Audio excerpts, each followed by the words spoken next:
Welcome to Prahlad Goyal physics classes. So in the last class we were doing dipoles और हमने dipole में ये किया था electric field and potential at any general point.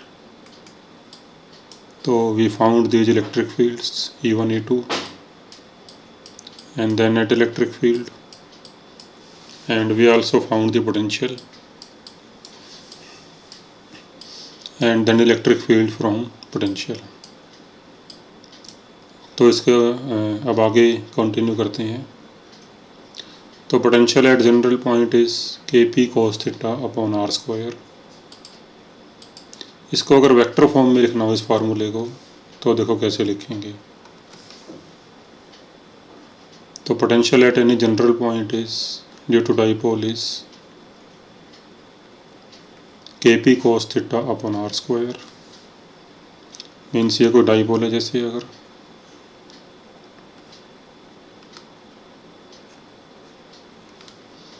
तो इसकी वजह से किसी डिस्टेंस r पे एंगल थीटा पे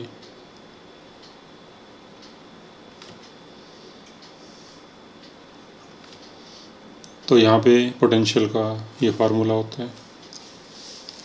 अगर हमने इसको वेक्टर फॉर्म में लिखना है तो मान लो डाइपोल मोमेंट वेक्टर इस तरफ है और इसका पोजीशन वेक्टर r मान लो. इस पॉइंट का position vector with respect to centre of dipole is r. तो अगर हम इसको ऊपर नीचे r से मल्टीप्लाई करें तो आएगा Kpr cos theta upon r cube. और फिर जो Pr cos थीटा है इसको हम लिख सकते हैं P डॉट r. तो फिर फार्मूला बन गया potential equal to Kp dot r upon r cube. अब इसके ऊपर एक क्वेश्चन लेते हैं. तो this is question number 13 objective assignment page number 24. तो a dipole of dipole moment P. तो डाइपोल मोमेंट P हमें दिया हुआ है 2i minus 3j plus 4k is placed at point A. तो डाइपोल किसी पॉइंट A पे रखा हुआ है. मान लो ये पॉइंट A है और A के कोऑर्डिनेट्स हैं 2 -3 1. The electric potential due to the dipole at point B. और मान लो ये कोई पॉइंट B है 4 -1 0. तो we have to find potential at point B. तो देखो अगर ये पोजीशन वेक्टर r मान लेते हैं तो भी r की वैल्यू आएगी फाइनल माइनस इनिशियल, यानी 4 - 2 तो 2i कैप -1 -3 तो ये +2 हो जाएगा और 0 -1 तो -k कैप. और फिर जो r का मैग्नीट्यूड आएगा तो आएगा 2 × 2 4 -3 × 2 -6 4 × -1 -4 तो ये आ जाएगा -6. और जो P डॉट R है इसकी वैल्यू आएगी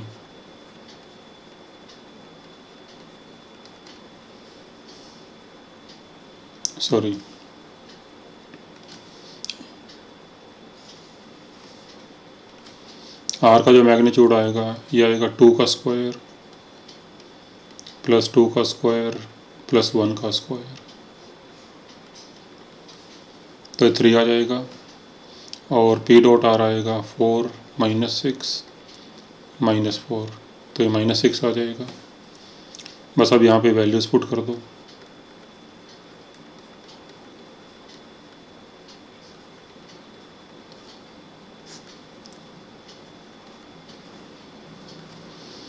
तो ये आंसर आ जाएगा -2 इंटू 10⁹ वोल्ट। तो इसका बी आंसर हो जाएगा।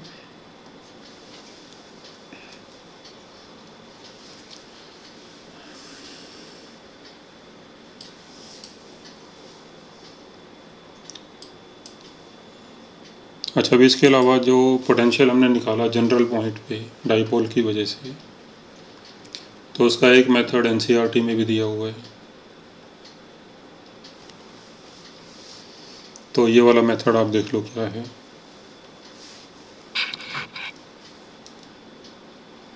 Potential due to an electric dipole 2.4। तो जैसे मान लो ये एक डाइपोल ऐसे रखा हुआ है -q +q, इनके बीच सेपरेशन 2 है और ये सेंटर ऑफ डाइपोल, और ये कोई पॉइंट P है तो जहाँ पे हमने पोटेंशियल निकालना है, और P का सेंटर से डिस्टेंस है R।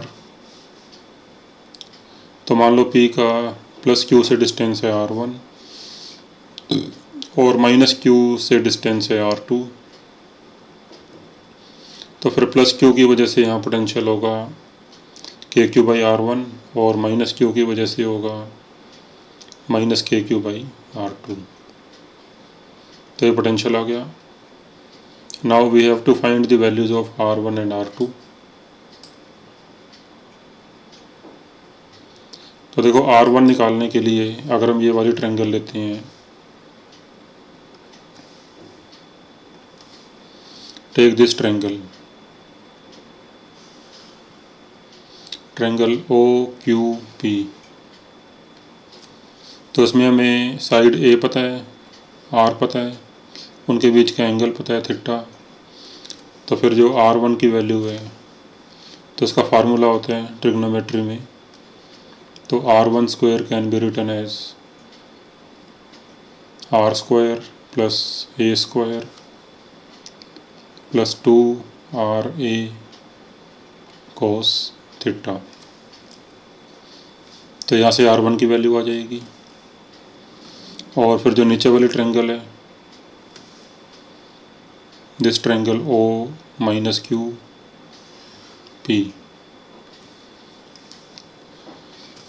तो इसमें ये एंगल 180 - थीटा है।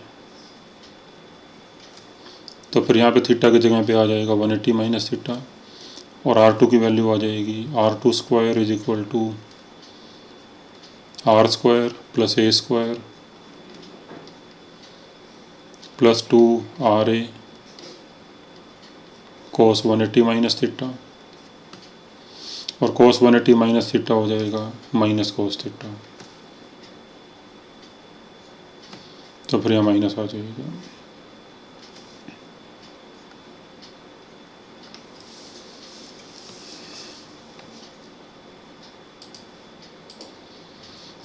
तो ये R1² और ये R2²,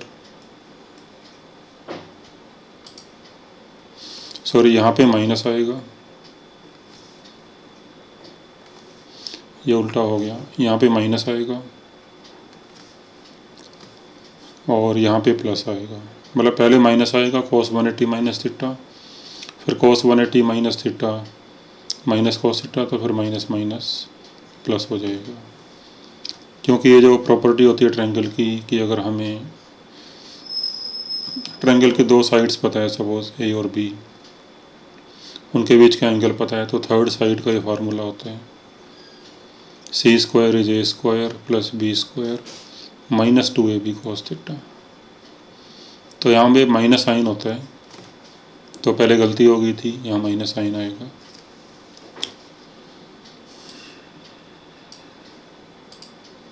तो ये R1² या R2² आ गया। फिर इसमें से R² कॉमन ले लिया तो यह आ जाएगा। R2² को सिमिलरली R2² में भी R² कॉमन ले लिया, और उसके बाद अगर हम ये डाइपोल काफ़ी छोटा लेते हैं तो for short dipole R is very very greater than A, तो फिर जो ए अपॉन आर है उसकी वैल्यू काफ़ी कम हो जाएगी, तो ए अपॉन आर नेग्लिजिबल हो जाएगा, तो ए स्क्वायर अपॉन आर स्क्वायर और भी उसकी वैल्यू और भी कम हो जाएगी, तो फिर ये नेग्लिजिबल हो जाएगा, और फिर ये बचेगा 1 minus 2a cos theta upon are.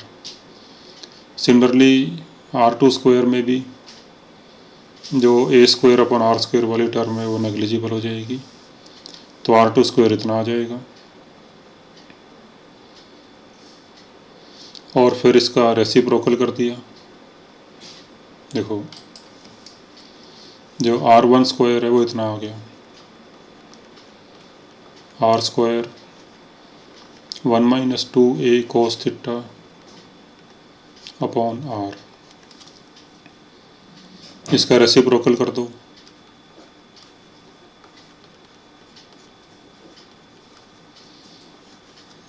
तो इसकी पावर -1 हो जाएगी।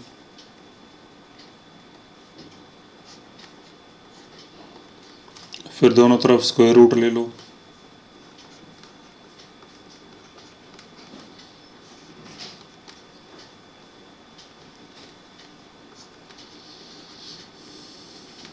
तो ये आ जाएगा, और फिर जो फार्मूला होता है 1 प्लस एक्स की power n is 1 plus N X, तो वो लगा दिया, तो -1/2 नीचे आके मल्टीप्लाई हो जाएगा, तो उससे फिर ये आ जाएगा। सिमिलरली R2 को भी ऐसे कर लोगे, तो 1/R2 की ये वैल्यू आ जाएगी, और फिर 1/R1 और 1/R2 की वैल्यू यहाँ पे पुट कर दोगे, तो वैल्यू पुट करके फिर ये आंसर आ जाएगा, और वेक्टर फॉर्म में फिर इस तरह से हो जाएगा 1/4πε0 p dot R cap upon R square. देखो हमने जब लिखा था वेक्टर फॉर्म में तो ये ऐसे लिखा था p dot R upon R cube, इसको हम ऐसे भी लिख सकते हैं,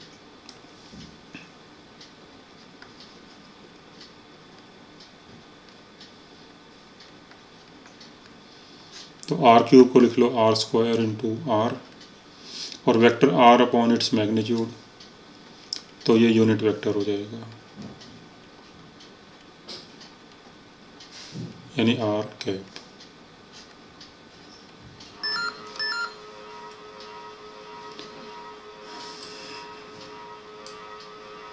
तो ये फार्मूला आ जाएगा। अब नेक्स्ट पॉइंट है अब कि अगर हम किसी डाइपोल को किसी एक्सटर्नल इलेक्ट्रिक फील्ड में रख दें, then how the dipole will behave in that electric field. तो इसमें फर्स्ट हम लेते हैं कि dipole in a uniform electric field, फिर इसके बाद हम केस लेंगे कि dipole in non uniform electric field, यानी अगर हम डाइपोल को यूनिफॉर्म इलेक्ट्रिक फील्ड में रखें तो किस तरह से बिहेव करेगा, और अगर डाइपोल को किसी नॉन यूनिफॉर्म इलेक्ट्रिक फील्ड में रखें तो किस तरह से बिहेव करेगा। तो first we take dipole in a uniform electric field. तो मान लो कहीं पे कोई इलेक्ट्रिक फील्ड है, से अलोंग दिस डायरेक्शन,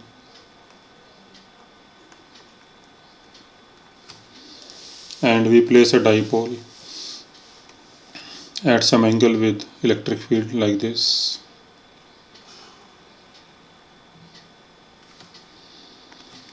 तो डाइपोल का पॉजिटिव चार्ज सपोज यहाँ पे है और नेगेटिव चार्ज यहाँ पे है, और ये सेंटर है डाइपोल का, और सेंटर से हर एक चार्ज का डिस्टेंस सपोज ए, तो फिर इसका जो डाइपोल मोमेंट है वो इस तरफ हो जाएगा P, और P की वैल्यू होगी Q into 2A, and suppose the dipole moment makes an angle theta with electric field, तो भी अब इसमें डाईपोल पे फोर्स वगैरह क्या लगेगा, टॉर्क वगैरह क्या लगेगा, डाईपोल की एनर्जी वगैरह क्या होगी इलेक्ट्रिक फील्ड में, तो वो हमने देखना है इसके अंदर। तो देखो जो पॉजिटिव चार्ज है डाईपोल का, इस पे इलेक्ट्रिक फील्ड की वजह से फोर्स आएगा इस तरफ, और ये फोर्स होगा Q इंटू ई। पॉजिटिव चार्ज है तो पॉजिटिव चार्ज के ऊपर फोर्स होता है in the direction of electric field, और सिमिलरली जो नेगेटिव चार्ज है डाईपोल का, इस पे फोर्स आएगा इस तरफ, मैग्नीट्यूड सेम होगा Q इंटू ई, क्योंकि नेगेटिव चार्ज है तो इस पे फोर्स आएगा इलेक्ट्रिक फील्ड की अपोजिट डायरेक्शन में। तो फिर ये जो दो फोर्स लग रहे हैं डाईपोल पे, ये दोनों फोर्स इक्वल और अपोजिट हैं, तो फिर net force on dipole is 0। तो net force on dipole in a uniform electric field is 0. In a uniform electric field is 0। तो भी डाईपोल किसी भी तरह से रखा हो, किसी भी ओरिएंटेशन में रखा हो, अगर इलेक्ट्रिक फील्ड यूनिफॉर्म है तो फिर उस पर नेट फोर्स 0 होगा। लेकिन यहाँ पे टॉर्क आ सकता है अभी, तो फिर टॉर्क कितना आएगा अभी। तो what is torque on dipole. देखो टॉर्क होता है फोर्स इनटू परपेंडिकुलर डिस्टेंस, और यहाँ पे जो ये दो फोर्सेस हैं ये इक्वल और अपोजिट हैं, तो a set of equal and opposite forces is known as couple। और कपल का टॉर्क होता है magnitude of any one force, magnitude of either force into perpendicular distance between two forces।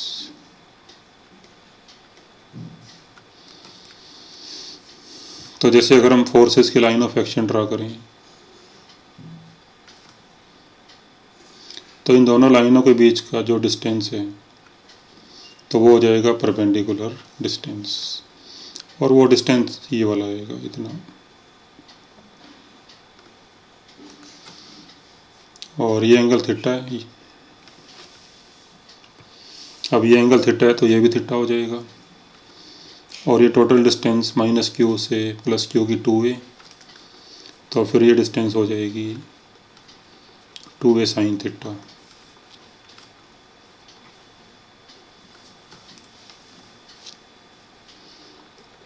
तो फिर टॉर्क आ जाएगा भाई फोर्स क्यू ई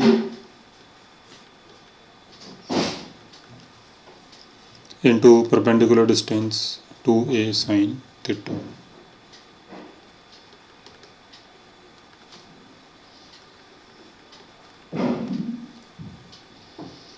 और फिर ये Q इंटू 2a ये P के बराबर हो जाएगा।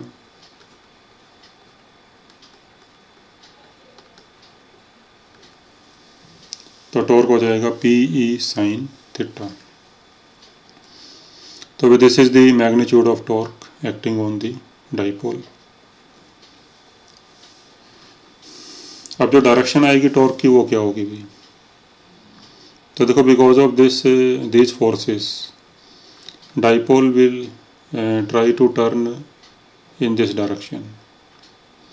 ये फोर्सेस डाईपोल को ऐसे घुमाना चाहेंगे, तो फिर ये टॉर्क हो जाएगा क्लॉकवाइज डायरेक्शन में।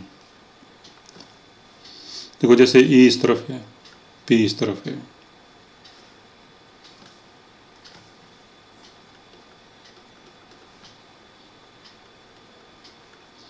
इनके बीच का एंगल है थीटा। तो फिर जो डायरेक्शन हुई टॉर्क की ऐसे हुई, और ये डायरेक्शन होगी P क्रॉस E की डायरेक्शन। तो फिर इस फार्मूले को हम वेक्टर फॉर्म में लिखें अगर, तो फिर आ जाएगा P क्रॉस E।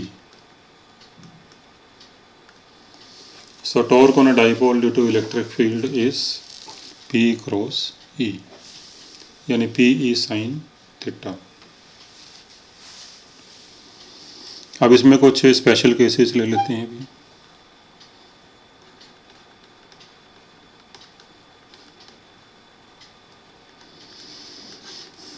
जैसे मान लो अगर थीटा 0 है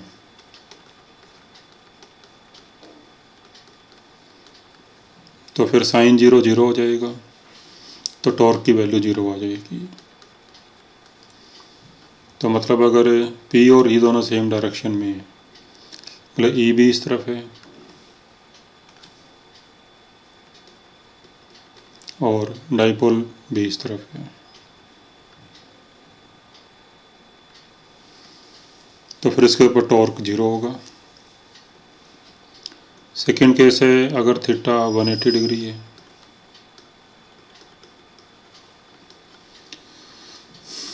तो साइन 180 भी 0 होता है, तो तब भी टॉर्क 0 आ जाएगा। और 180 का मतलब है कि अब जो डाइपोल है वो इलेक्ट्रिक फील्ड के अपोजिट डायरेक्शन में रखा हुआ है।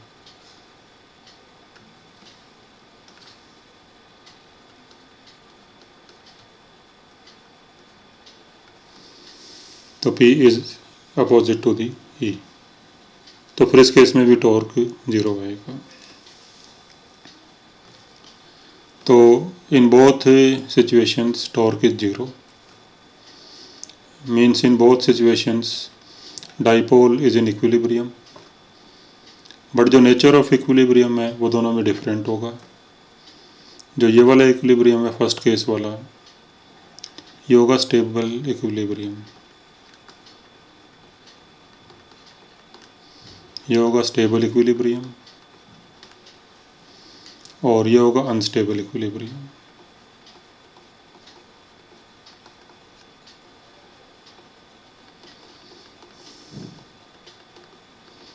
तो ये किस तरह से हमने कहा, देखो स्टेबल इक्विलिब्रियम वो होता है कि अगर हम सिस्टम को हल्का सा डिस्प्लेस करें उसकी स्टेबल पोजीशन से, तो वो वापस से उसी तरफ आना चाहिए। तो मानो जैसे ये वाला केस है, अगर हम डाइपोल को हल्का सा रोटेट करके छोड़ दें तो डाइपोल पे टॉर्क इस तरफ आएगा, और फिर इस टॉर्क की वजह से जो डाइपोल है that will try to regain its original position. तो अगर सिस्टम अपनी ओरिजिनल पोजीशन रिगेन करने की कोशिश करे तो फिर वो होता है स्टेबल इक्विलिब्रियम। लेकिन अगर इस केस में हम डाइपोल को हल्का सा डिस्प्लेस करें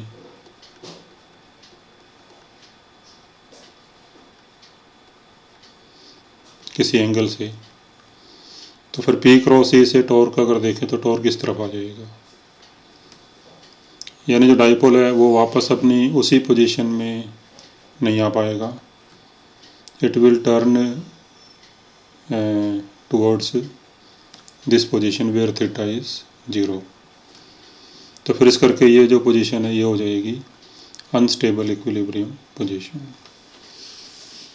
यानी आपने अगर डाइपोल को यहाँ पे हल्का सा भी अपनी पोजीशन से रोटेट कर दिया तो फिर ये वापस कभी अपनी पोजीशन पे नहीं आ पाएगा।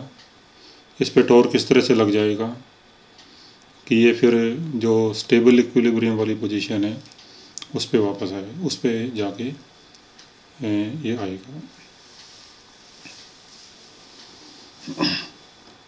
So this is a stable equilibrium and this is unstable equilibrium. फिर थर्ड केस है भी अगर थीटा 90 डिग्री हो,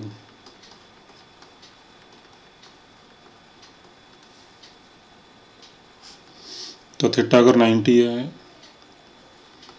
तो साइन 91 हो जाएगा, तो टॉर्क आएगा P इंटू E, और ये होगा मैक्सिमम टॉर्क जो हो सकता है।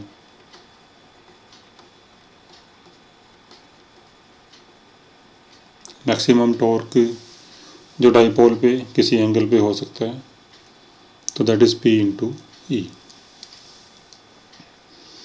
तो इसका मतलब है कि अगर हम डाइपोल को अगर घुमाना शुरू करें from stable equilibrium position to unstable equilibrium position, तो पहले 0 से 90 तक टॉर्क बढ़ता जाएगा और फिर 90 से 180 तक टॉर्क घटता जाएगा और वापस 0 हो जाएगा 180 डिग्री पे।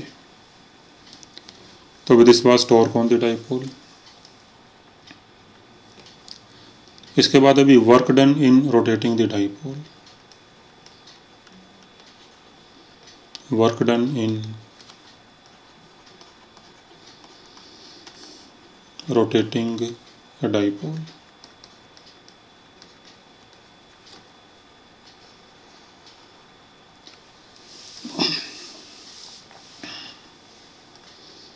तो ये मान लो ये कोई इलेक्ट्रिक फील्ड है किसी रीजन में, यूनिफॉर्म इलेक्ट्रिक फील्ड, और सपोज एक डाइपोल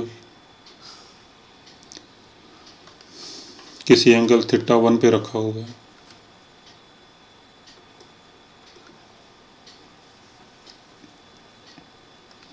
और हमने इसे रोटेट करके एंगल थीटा 2 पे कर दिया,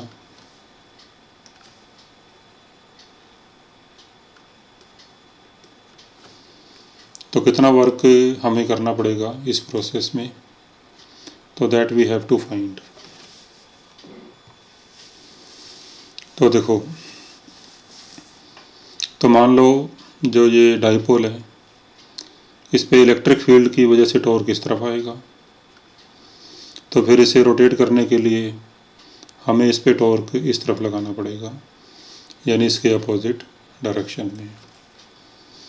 तो मान लो हमने इस पे टॉर्क लगाना शुरू किया और इसको धीरे धीरे रोटेट करना शुरू किया,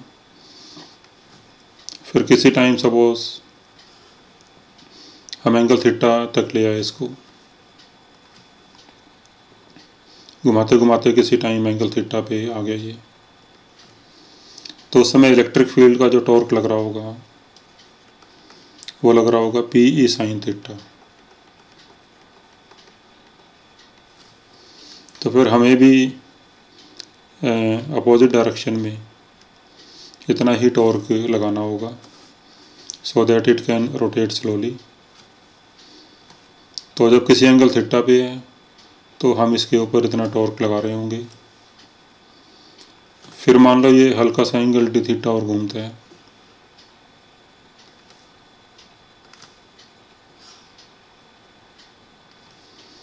तो फिर इसको फर्दर एंगल डी थीटा घुमाने में जो हमें वर्क करना पड़ेगा,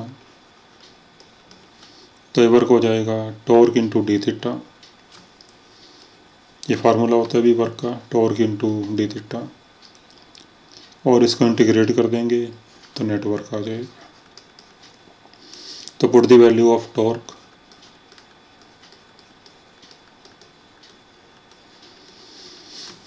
तो पी ई कॉन्स्टेंट है, इंटीग्रेशन से बाहर हो जाएगा और थीटा की लिमिट आ जाएगी थीटा 1 से थीटा 2, फिर साइन थीटा का इंटीग्रेशन माइनस कोस थीटा,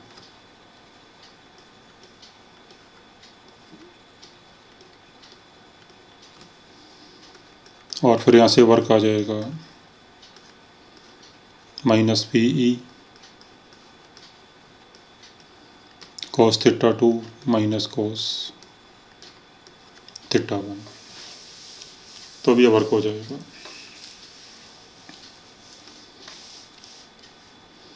तो किसी डाइपोल को थीटा 1 से थीटा 2 रोटेट करना हो तो फिर हमें इतना वर्क उस पर करना पड़ेगा।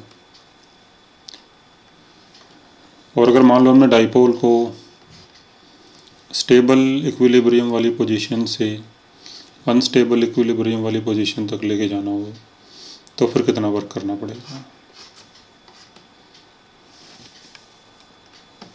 हाँ जी, find the work done in rotating the dipole from stable equilibrium to unstable equilibrium position. तो फिर देखो इसमें जो इनिशियल एंगल है वो 0 हो जाएगा और फाइनल एंगल 180। सो θ1 इज 0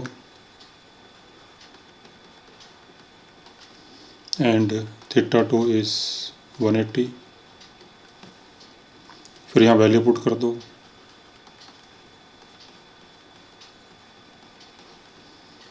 तो ये cos 180 माइनस cos 0, तो अभी cos 180 माइनस 1, cos 0 1, तो ये आ जाएगा 2PE।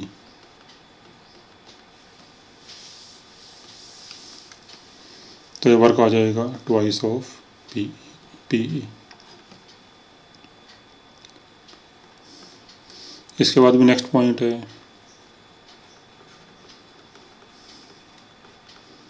Potential energy of dipole.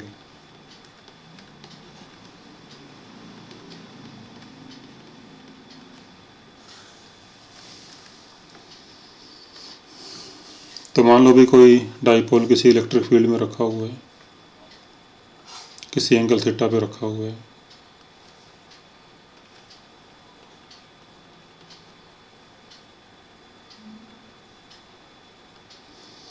तो फिर इस डाइपोल की पोटेंशियल एनर्जी कितनी होगी यहाँ पे?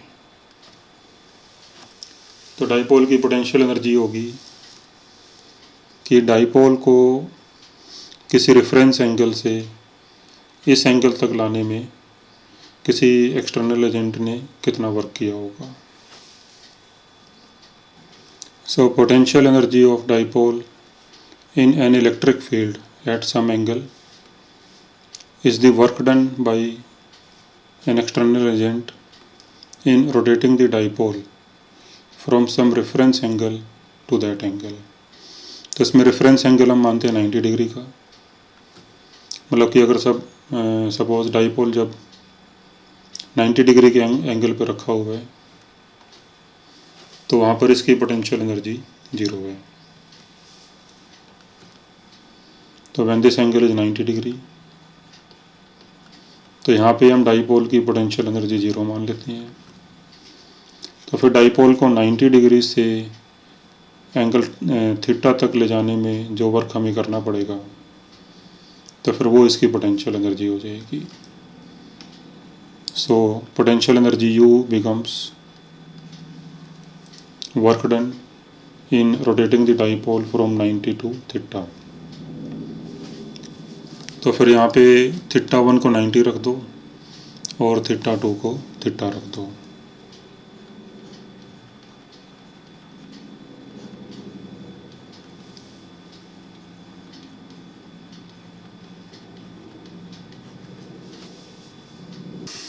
तो फिर θ2 को थीटा रख दिया और θ1 को 90 रख दिया, तो cos 90 0, तो ये आ जाएगा माइनस PE cos थीटा और वेक्टर फॉर्म में आ जाएगा माइनस P डॉट E। तो ये फार्मूला हो गया पोटेंशियल एनर्जी का। तो भी पोटेंशियल एनर्जी मिनिमम कहाँ पे होगी, मैक्सिमम कहाँ पे होगी? तो अगर हम थीटा को 0 ले लें तो पोटेंशियल एनर्जी होगी माइनस PE।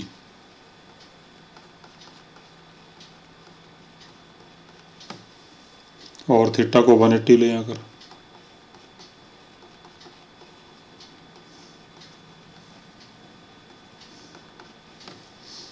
तो थीटा को 180 रखो यहाँ पे, तो cos 180 माइनस 1, तो माइनस माइनस प्लस हो जाएगा। थीटा को 0 रखेंगे तो cos 0 1, तो u की वैल्यू माइनस PE और 180 पे प्लस PE, और 90 पे तो 0 होती है। तो फिर देखो जब थीटा 0 है तो उस समय जो पोटेंशियल एनर्जी है वो मिनिमम होगी और 180 पे मैक्सिमम होगी।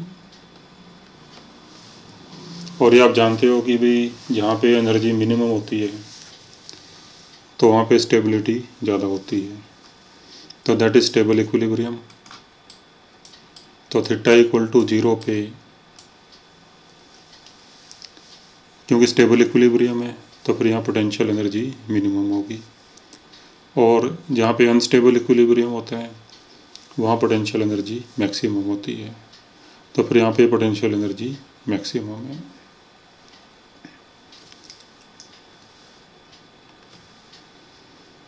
So here potential energy is minimum and here potential energy is maximum. तो ये था हमारी theory regarding dipole in a uniform electric field. अब इसके ऊपर कुछ क्वेश्चन कर लेते हैं।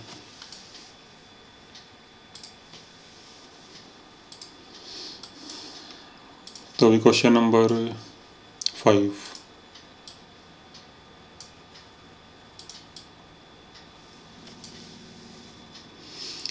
तो आप इस क्वेश्चन को पहले ट्राई करो, उसके बाद फिर वीडियो कंटिन्यू करो। So the position of a dipole in a uniform electric field is given. The charges are separated by 2 centimetre. तो जो डिस्टेंस है चार्जेस के बीच, ये डिस्टेंस है 2 centimetre. The torque acting on dipole in this position is given by 10√3 newton metre. तो calculate charge Q। तो अब ये टॉर्क का फार्मूला लगा दिया, torque equal to P E sine theta, और P हो जाएगा Q इंटू डी, और ये वैल्यूज पुट कर दी। टॉर्क 10√3, Q निकालना है, D की वैल्यू 2 सेंटीमीटर है, E की वैल्यू 10 की पावर 5 और थीटा की वैल्यू 30। तो यहाँ से सॉल्व करके Q आ जाएगा √3 इंटू 10 की पावर -2 कूलम। और बी ऑप्शन में, बी पार्ट में बताना है पोटेंशियल एनर्जी ऑफ डाइपोल। तो इसका फार्मूला होता है minus P E cos theta. तो P की वैल्यू Q इंटू डी, और ये वैल्यूज पुट करके ये आंसर आ जाएगा -30 जूल। इसके बाद अभी क्वेश्चन नंबर 6।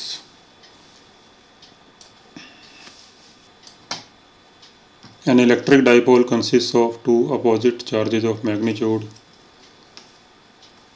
1 into 10 की पावर -6 कूलम, और D दे रखा है 2 centimetre. The dipole is placed in an external field E equal to 1 into 10 की पावर 5 न्यूटन पर कूलम। तो what maximum torque does the field exert on the dipole? तो भी maximum torque होता है P इंटू ई। तो P की value Q D, तो वैल्यू पुट कर दो भी।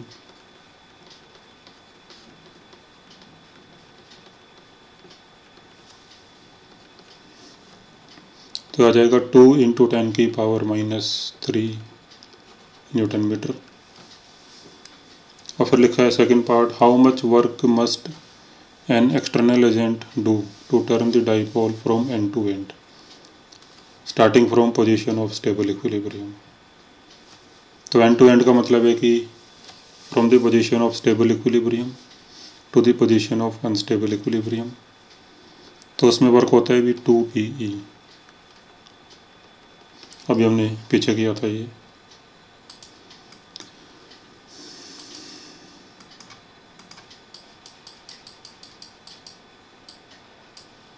PE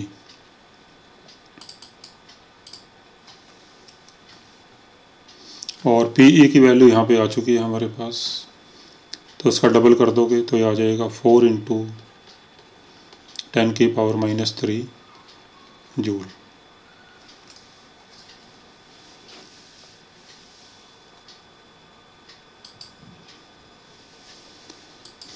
इसके बाद ये क्वेश्चंस तो भी नॉन यूनिफॉर्म इलेक्ट्रिक फील्ड में जब रखेंगे डाइपोल को तो उससे होंगे। क्वेश्चन नंबर 10 देखो जरा अभी।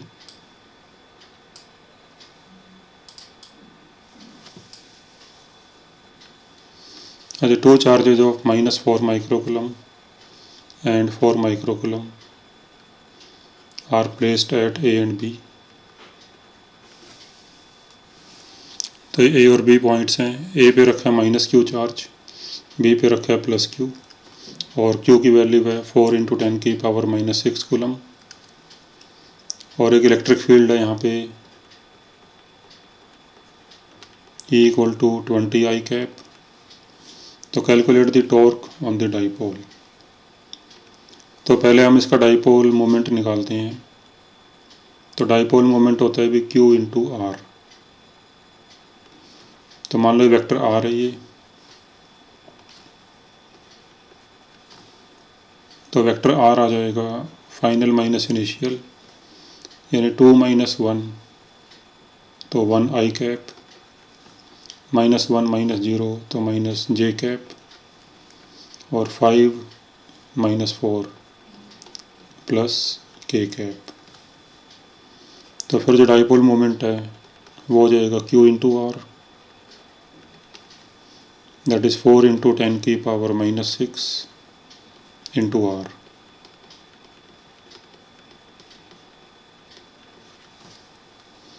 और फिर जो टॉर्क होता है भी ये होता है P × E।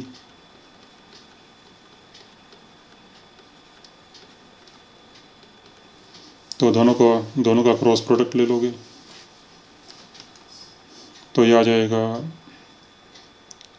20 × दिस, तो आएगा 80 × 10⁻⁻6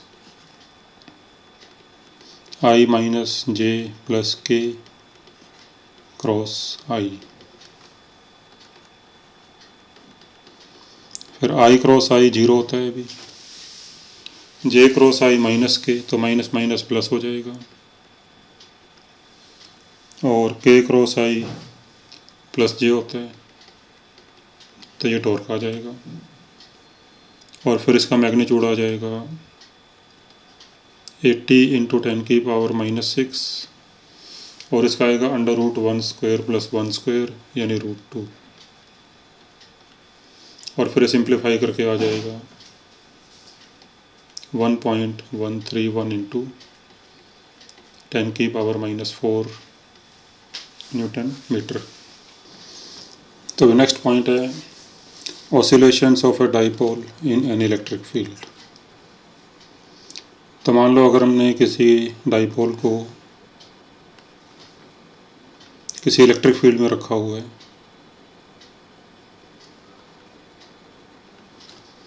और मान लो शुरू में जो डाइपोल है वो इलेक्ट्रिक फील्ड के डायरेक्शन में ही रखा हुआ है, तो फिर इस पर टॉर्क 0 होगा। देखो जो इलेक्ट्रिक फील्ड है वो किसी भी डाइपोल को अगर उसके डायरेक्शन में नहीं रखा हुआ है डाइपोल, तो इलेक्ट्रिक फील्ड डाइपोल पे टॉर्क लगाता है, और टॉर्क लगा के उसको अपनी डायरेक्शन में अलाइन करना चाहते हैं। तो an electric field always tends to align a dipole in its own direction. तो मान लो को डाइपोल ऐसे रखा हुआ है किसी इलेक्ट्रिक फील्ड में, और सपोज हमने डाइपोल को हल्का सा एंगल घुमा के छोड़ दिया, किसी एंगल थीटा से हमने छोड़ दिया, और छोड़ने के बाद इस पे टॉर्क मान लो इस पे टॉर्क आएगा तो उससे एंगुलर एक्सेलरेशन आएगी। तो रिलीज करने के बाद मान लो इसमें एंगुलर एक्सेलरेशन अल्फा है, तो अप्लाई टॉर्क = I अल्फा। तो इस पे टॉर्क आएगा PE sin थीटा, वो टॉर्क आएगा इस तरफ,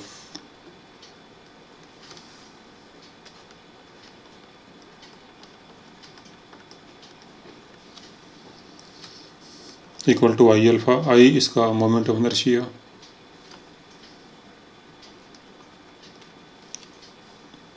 और क्योंकि टॉर्क और अल्फा अपोजिट डायरेक्शन में है तो फिर यहाँ पे माइनस आ जाएगा। तो फिर यहाँ से अल्फा की वैल्यू आएगी -PE/I × sin थीटा। और तो इसका मतलब है कि जो डाइपोल है ये वापस अपनी इक्विलिब्रियम पोजीशन पे आना चाहेगा, और जब यहाँ पे आएगा तो कुछ वेलोसिटी होगी इसमें, और वेलोसिटी की वजह से फिर वो दूसरी तरफ चला जाएगा, and finally it will start oscillating about its equilibrium position. तो फाइनली जो डाइपोल है भी वो ऑसिलेट करना स्टार्ट कर देगा। तो उसका टाइम पीरियड वगैरह क्या होगा, फिर अगर वो निकालना हो तो कैसे निकालेंगे। तो देखो अल्फ़ा आ गया -PE/I इंटू साइन थीटा। अगर ऑसिलेशंस स्मॉल है, यानी अगर थीटा कम है, इफ थीटा इज स्मॉल, तो फिर हम साइन थीटा को लिख सकते हैं थीटा। तो फिर यहाँ से अल्फ़ा आ जाएगा -PE/I इंटू थीटा। और फिर ये कंडीशन हो गई SHM की। क्या कंडीशन होती है अभी, अल्फ़ा इक्वल टू -ω² थीटा। तो कंपेयरिंग विद दिस इक्वेशन, तो ω² आ जाएगा PE/I।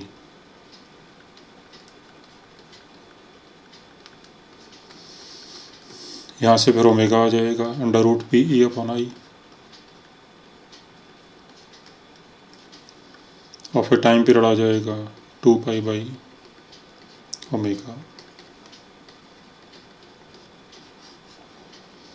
So this is expression for the time period of dipole performing SHM in an electric field। तो इसके ऊपर एक क्वेश्चन लेते हैं।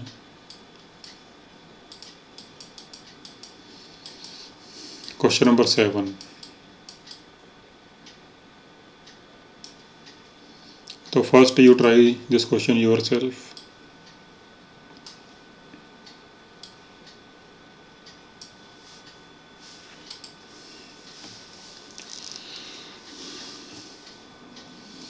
Dipole consists of two particles, one with charge +1 microcoulomb and mass 1 kg,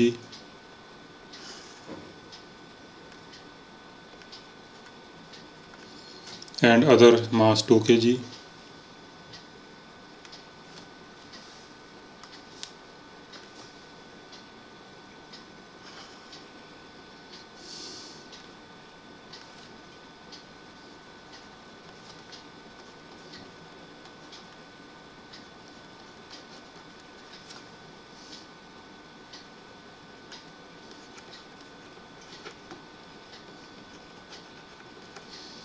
तो ये 1 kg इस पे चार्ज है 1 माइक्रोकुलम, और ये 2 kg इस पे चार्ज है -1 माइक्रोकुलम, और इनके बीच में डिस्टेंस है 3 मीटर।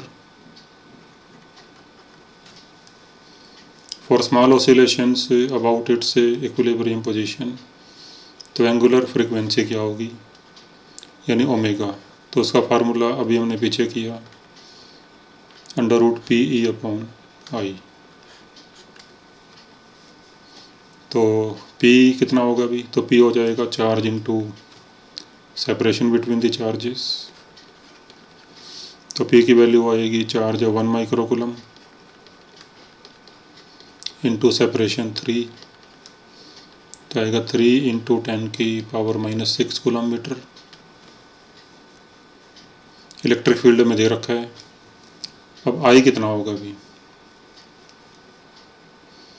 तो बेसिकली अब ये जो हैं, क्योंकि मास दोनों के अलग अलग हैं, अगर मास सेम होते तब तो ये अपने मिड पॉइंट के अबाउट ऑसिलेट करते, लेकिन अब मास अलग अलग हैं, तो फिर ये अपने सेंटर ऑफ मास के अबाउट ऑसिलेट करेंगे। तो मान लो उनका सेंटर ऑफ मास अगर यहाँ पे है, तो फिर ये सेंटर ऑफ मास के अबाउट ऑसिलेट करेंगे, और फिर सेंटर ऑफ मास से डिस्टेंस कितना होगा इनका, तो मान लो 2 kg का डिस्टेंस r1 है सेंटर ऑफ मास से, तो फिर इसका 3 - r1 हो जाएगा। और फिर हम ये जानते हैं कि 2 पार्टिकल सिस्टम में सेंटर ऑफ मास जहाँ पे होता है कि m1r1 is equal to m2r2, यानी 2 into r1 is equal to 1 into 3 - r1, मतलब m1r1 इक्वल टू m2r2, ये लगा दिया हमने।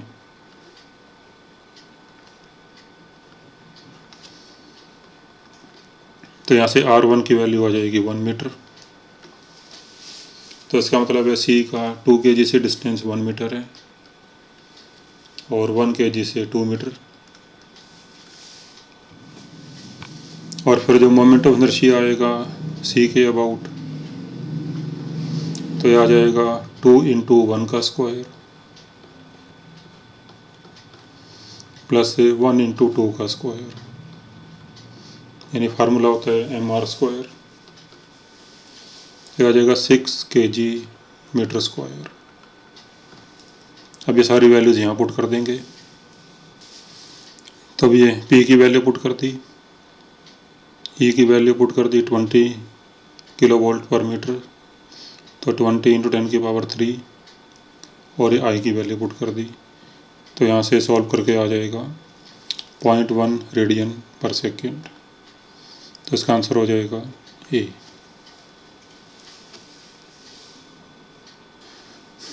अब चलो क्वेश्चन नंबर 10 लेते हैं अभी।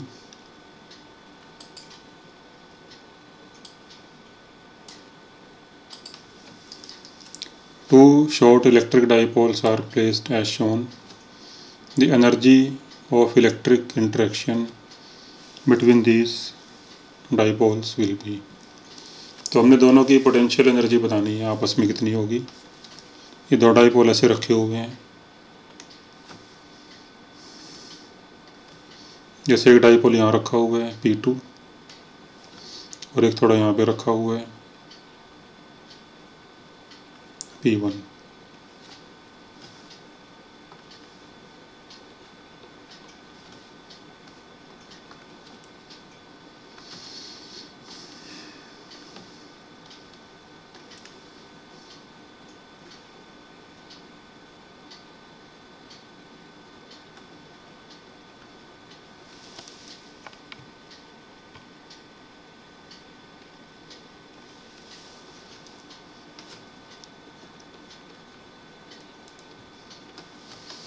और ये डिस्टेंस R है दोनों के बीच में।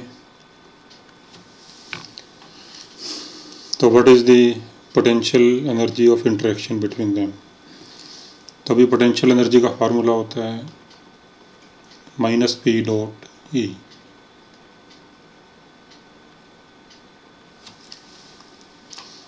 तो इसका तरीका ये है कि अगर हम किसी एक डाइपोल की वजह से दूसरे पे इलेक्ट्रिक फील्ड निकाल लें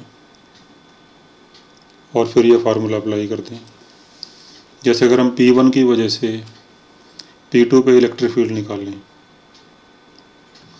तो P1 के लिए जो ये पॉइंट है ये एक्शियल पॉइंट होगा और एक्शियल पॉइंट पे जो इलेक्ट्रिक फील्ड होता है वो होता है 2kP/r³। तो फिर P1 की वजह से यहाँ जो इलेक्ट्रिक फील्ड आएगा वो इस तरफ आएगा और E की वैल्यू होगी 2kP1/r³। और फिर इस इलेक्ट्रिक फील्ड में P2 रखा हुआ है, तो फिर जो पोटेंशियल एनर्जी आ जाएगी इस फार्मूले से, तो ये होता है -Pe cos θ।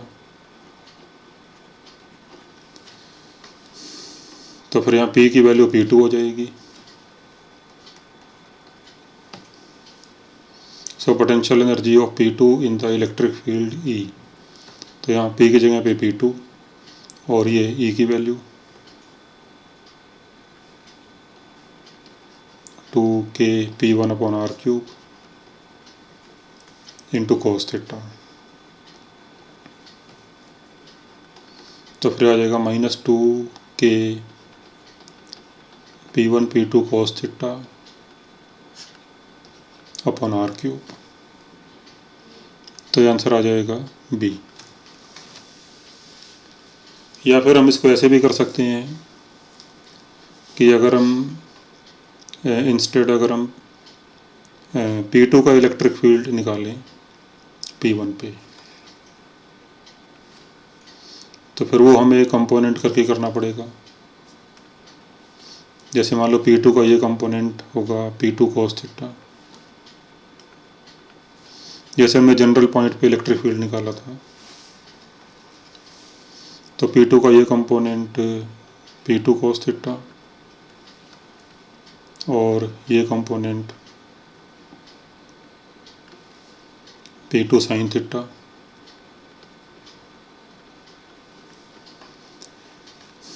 तो P2 cos थीटा की वजह से यहाँ पे इलेक्ट्रिक फील्ड मान लो E1 है और P2 sin थीटा की वजह से E2 है।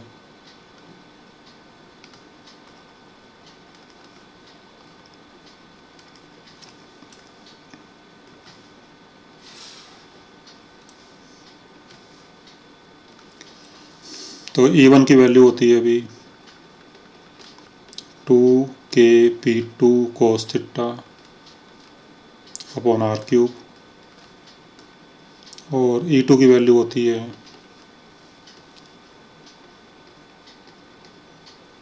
kP2 sin थीटा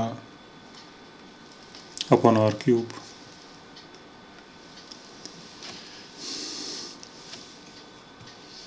और फिर in the electric field of E1 and E2 what is potential energy of P1।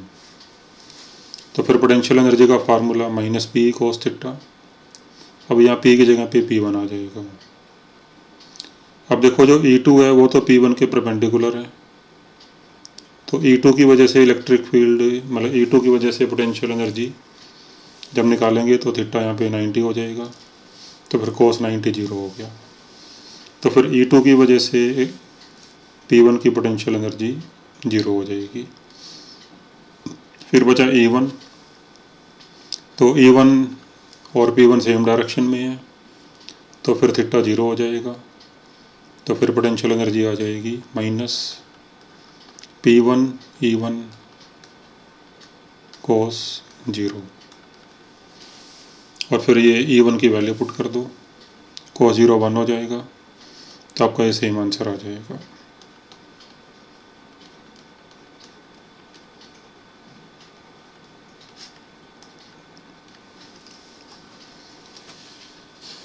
तो अभी इस क्लास में इतना ही करते हैं अभी हम। Now what we have done till now, on that basis you can do subjective questions except question number 7, 8, 9, and also don't do these questions 12 to 17। इसकी थ्योरी हम अगले क्लास में करेंगे। और इसके अलावा जो ये ऑब्जेक्टिव क्वेश्चंस हैं ये आप सारे ट्राई कर सकते हो up to 16। Okay, thank you.